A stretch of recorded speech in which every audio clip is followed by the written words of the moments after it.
여러분 안녕하세요. 꼼꼼한 교과서 읽기 시간입니다. 오늘 함께 살펴볼 작품은 토끼전이라는 작품인데요. 토끼전 거의 다 내용을 알고 있을 거라고 생각하고 바로 본문의 내용부터 살펴보도록 하겠습니다.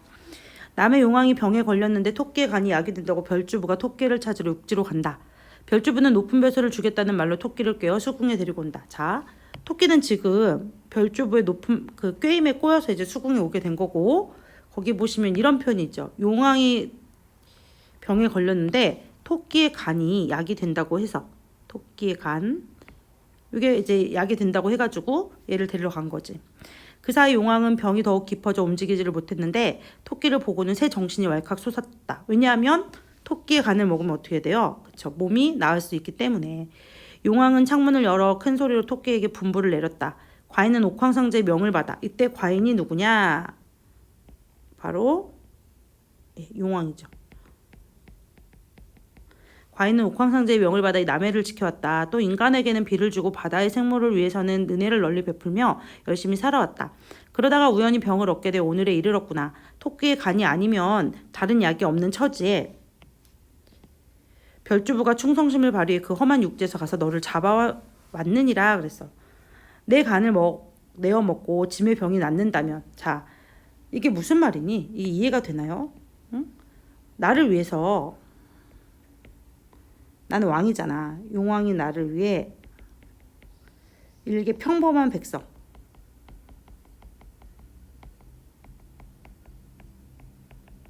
평범한 백성인 너보다 내가 더 가치 있어 이런 얘기야. 너를 희생해서라도 내가 살면 돼 이런 얘기지. 용왕 토끼 너의 공을 어찌 잊겠느냐. 우리 용궁의 최고 건축물인 기린각 능운대에 내 이름을 새겨 길이 보존할 것이다. 그게 아니면 내가 원하는 것은 다 이루어지마 그랬어. 얘들아, 이게 무슨 소용이지? 소용이 있는 건가요 이게? 자, 이런 말 쓸 수 있겠죠. 너의 이름을 새기고 길이 보존할 것이래. 자, 죽으면 소용 없는 일. 내가 죽었는데 남들이 나를 길이 평가하는지 아닌지 어떻게 알아요? 무슨 의미가 있습니까 이게? 그쵸? 목숨을 바쳐 명분을 이루는 것 또한 의미 있는 삶이 아니겠느냐? 그러니 조금 더 서러워하지 말고 어서 칼을 받아라. 어서 빨리 죽어서 네 간 내놔. 이런 얘기예요. 이런 선생님 여기다가 표시를 좀 따로 할게요. 얘네들은 요새 게 좋을까? 청천벽력 이렇게 보시면 옆에 날개 부분에 단어의 뜻이 나온 것들은 반드시 공부하셔야 됩니다. 고전 소설에서는. 청천벽력 같은 분부를 받은 토끼는 아무 대답하지 못하고 고개를 들어 임금을 바라보며 눈물을 뚝뚝 흘리기 시작했다. 자, 토끼 그냥 토끼가 아닙니다. 얘 아주 굉장히 똑똑한 애예요. 여기서부터 이제 뭐가 나오느냐? 토끼의 꾀가 나오는 거죠.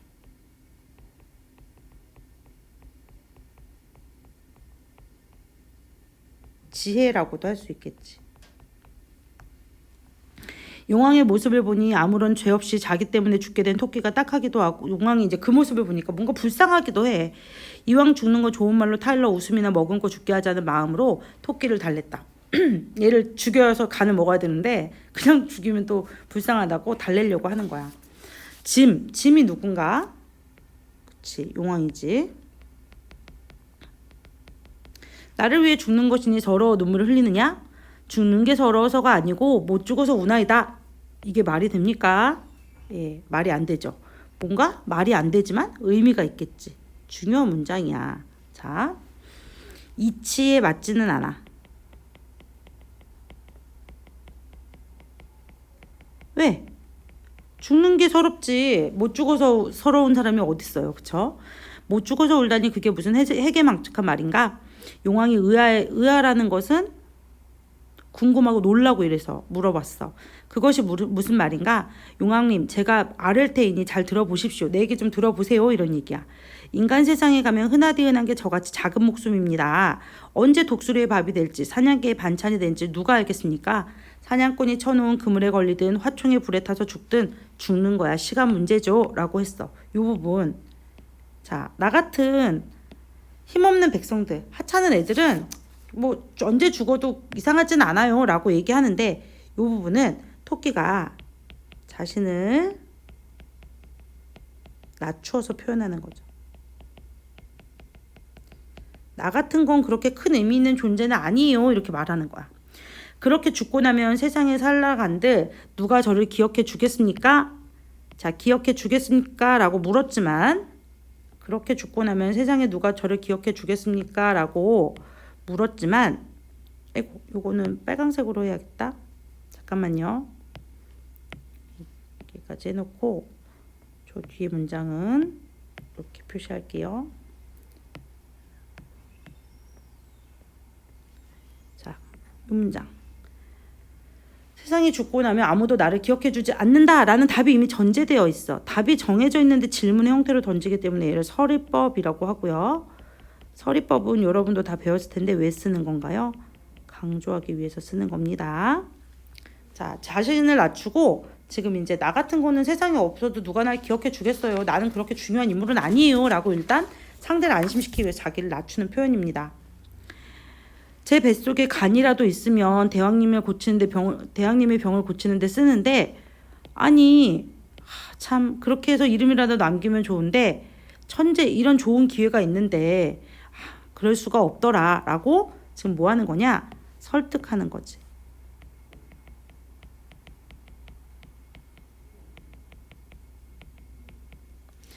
그런데 이 방정 맞은 것이 그만 간이 없어. 아이고야. 자, 왜 안 된다고 하는 거야? 그치?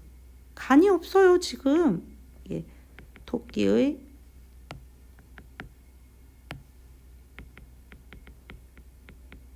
꾀죠. 절통하기 그지 없습니다. 용왕이 기가 막혀 껄껄 크게 웃었다. 그치, 말이 안 되잖아. 뭐라고? 말도 안 돼. 이렇게 하는 거죠. 그대는 참으로 미련하구나. 거짓말을 하더라도 그럴듯할 것으로 해야지. 말도 안 되는 말을 하면 누가 고집 있겠느냐. 내 몸이 여기 와 있는데 내 뱃속에 어찌 간이 없느냐? 말도 안 되잖아. 그래서 믿지 않았어. 여기 보면 용궁의 의미 같은 거는 참고 자료니까 여러분이 한번 읽어보시면 될 것 같아요. 토끼 역시 용왕의 웃음을 웃대. 여기서 얘가 맞아요 이렇게 하면 안 되잖아. 얘도 역시 이제 거짓말하는 거니까 당당하게 막 웃는 거야. 능청스럽게 웃으면 하늘을 보면서 하하하하 같이 웃었어. 그러니까 용왕은 처음에 어떻게 생각했느냐. 간사하고 미련한 토끼 같으니라고. 정체가 드러나니까 너 할 말 없으니까 웃는 거지? 라고 한 거야. 대왕처럼 그 높은 지위에도 그토록 무식하니 어찌 웃지 않겠습니까? 근데 다른 이유로 웃었다고 얘기하는 거야. 제 간이 몸 안팎을 드나드는 것은 전내나는 3살짜리부터 지팡이 짚고 나는 노인까지 다 합니다. 그런데 대왕께서는 혼자 모르시니 웃음이 절로 납니다. 이런 얘기요. 남들 다 하는데 어떻게 대왕님 몰라요? 이렇게 놀리는 거죠. 밤하늘에 밝은 기운이 차고 이지러지는 것. 달이죠. 달이 차는 거야. 초승달에서 반달에서 보름달 이렇게 되고 다시 뭐 하연달에서 이렇게 금음달로 되는 이 과정. 이렇게 하는 것처럼 밝은 기운이 차고 이지러지는 이치는 달이 맡아서 관리하고 있습니다. 맡아서 하고 있습니다. 보름 이전에 차오르다가 보름 이후면 서서히 줄어드는 거야. 아시죠? 그 달과 토끼는 깊은 관련이 있어 달의 별명이 옥토가 된 것입니다. 이제 달과 토끼의 어떤 그런 연관성을 하나 제시하는 거죠. 또한 바닷물이 나아가고 물러서는 그 밀물과 썰물, 조수간만의 차 역시 사리에는 물이 많아지고 조금에는 적어집니다. 조수 또한 토끼와 인연이 깊어 삼토라는 별명이 붙게 되었습니다. 여러분 조수간만의 차가 왜 발생하나요? 그쵸? 달과 지구 사이의 인력 때문에 발생하는 거잖아요. 인력과 뭐 이런 것 때문에. 그런 면에서 보면 달과 관련이 있는 토끼, 밀물과 관련이 있는 토끼 이 두 가지가 이제 토끼가 제시한 근거가 되는 거죠. 제가 또 써볼게요. 토끼가 자신이 간을 가지고 오지 않은 근거로 두 가지를 얘기하는데 첫 번째는 달과의 관련성, 두 번째는 조수와의 관련성이에요. 그래서 제 뱃속에 있는 간은 달빛 같고 조수 같지요. 내 간은 달 같고 조수, 그 밀물 썰물 같다. 보름 전에 배 안에 두고 보름 후에는 배 바깥에 내둡니다. 바다처럼 나아가고 물러나며 달처럼 차고 이지러지는 고로 약이 되어 좋다고 하죠. 그럴싸해 보이잖아. 그치?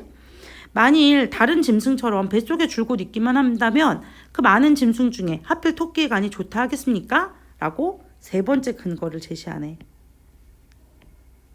근거 3. 세 가지 표시해 두세요.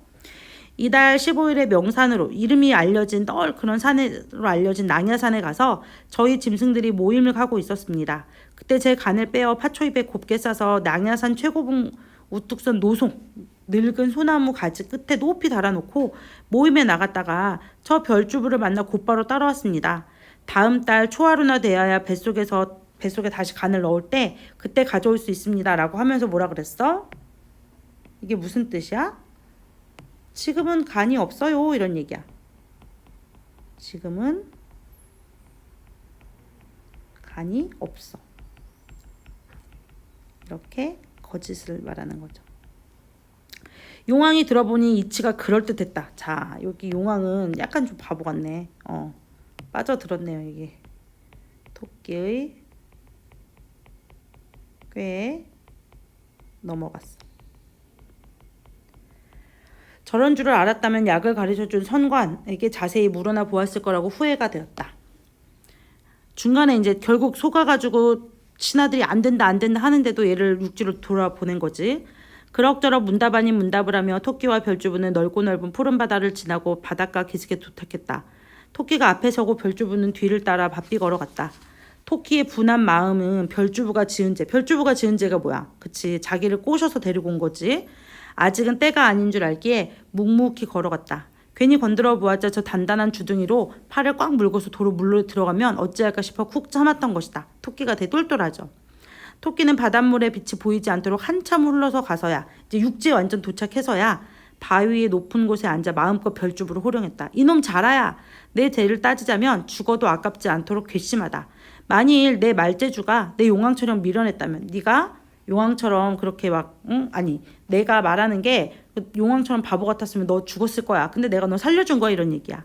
왜냐면 얘가 이제 거기서 별주부를 타고 와야 되잖아요. 육지 올 수 있는 물고기가 없으니까. 그래서 이제 용왕한테 얘가 착하고 그래서 얘를 해서 얘와 타고 가야 돼요. 이렇게 해서 이제 꼬신 거거든. 아까운 이내 목숨은 수중 원혼이 되겠구나. 예책에 짐승이 미련하기가 물고기와 같다 하였는데 너희 물고기들이 미련하기는 우리 털 있는 짐승보단 더하구나. 오장에 붙어있는 간을 어찌 빼고 어찌 넣고 할 수 있겠느냐? 라고 이제 자기가 말한 게 거짓임을 밝히는 거죠. 내 소행인 생각하면 산속으로 잡아다가 푹 삶아서 백소주 안주감으로 초장이나 찍어 먹으면서 우리 동무들과 잔치를 벌이고 싶은 마음이 간절하구나. 그러나 임금을 위하는 마음에서 그런 것이며 이런 게 이제 유교적인 질서를 강조하는 거죠.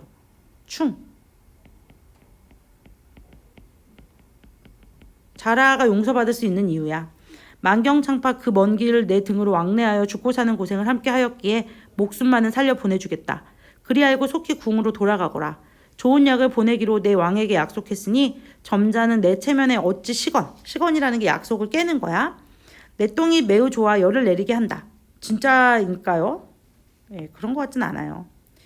하여 사람들이 주워서 알른이에게 먹인단다. 내가 살펴보니 내 왕은 두 눈자 위에 열기가 아주 많이 몰렸더라. 이걸 갖다 먹이면 나을 게다. 사실은 최고 권력자에게 자기 똥을 먹이는 거잖아. 토끼는 작은 총알 같은 똥을 많이 누워 칡잎에 단단히 싸서 별주부 등에 올려놓고 칡으로 감아주었다. 별주부는 할 수 없이 토끼똥을 짊어지고 수궁으로 발길을 돌렸다. 자, 그 다음이 이제 굉장히 중요한데 이 소설이 판소리개 소설이라고 했잖아요. 판소리개 소설. 나중에 또 얘기하겠지만 원래는 판소리로 불리던 것이 소설이 됐어. 그러다 보니까 중간중간 편집자의 목소리가 드러납니다. 보통 학교 시험에서는 많이 이런 거 물어보시니까 체크해 두세요. 나의 재주는 내가 생각하여도 신통하구나. 나의 재주가 뭘까요? 그쵸. 꾀를 부리는 거지. 매끄러운 말솜씨로 용왕을 속여서 무사히 고향으로 돌아왔구나. 반갑구나. 반가워. 우리 고향 반갑구나. 푸른 산 푸른 물 모두 전에 보던 그대로다. 내가 앉아 졸던 저 높은 봉우리와 흰 구름도 변함없고 나무 열매 주워 먹던 그대로구나. 아이고 너구리 아재요 평안하시죠? 오소룡님도 잘 있었죠? 다 얘를 괴롭히던 애들인데 이것마저도 다 좋게 보이는 거야. 모두들 벼슬 생각 이사 생각 절대 하지 마시오. 자, 이게 뭐냐면 토끼가 바랬던 거. 토끼의 욕심. 벼슬하면 몸 위태롭고 타양에 가면 천대받는다는 옛말 하나 그른 것이 없습니다. 한편 토끼를 놓쳐버린 별주부는 차라리 육지로 올라가 죽어버릴까 하는 생각도 있다. 왜? 자기가 잘못했다고 생각하는 거죠, 지금. 하지만 처자식과 늙으신 어머니가 마음에 걸려 무거운 발걸음으로 옮겨 수궁으로 돌아갔다. 다행스럽게도 토끼가 준 토끼똥이 효험이 있어서 용왕이 병이 씻은 듯이 나았다. 그토록 원하던 충신이 되어 어머니와 아내와 모두 함께 행복한 여생을 누렸다. 해피엔딩이죠. 또 토끼는 신선을 따라 달나라로 올라가서 이날 이때까지 절구 약을 찌으며 살고 있다. 여러분의 우리 그런 그림 많이 있잖아요. 달 속에 그 방아 찍고 있는 토끼. 자라나 토끼가 똑같은 미물이지만 깊은 충성심으로나 날렵한 지혜로 보면 사람보다 못할 수가 없다. 그러니 사람의 이름으로 토끼나 자라만 못하면 얼마나 창피한 노릇인가? 라고 누가 말하는 거야? 그치. 맨 마지막도 편집자가 말하는 거죠.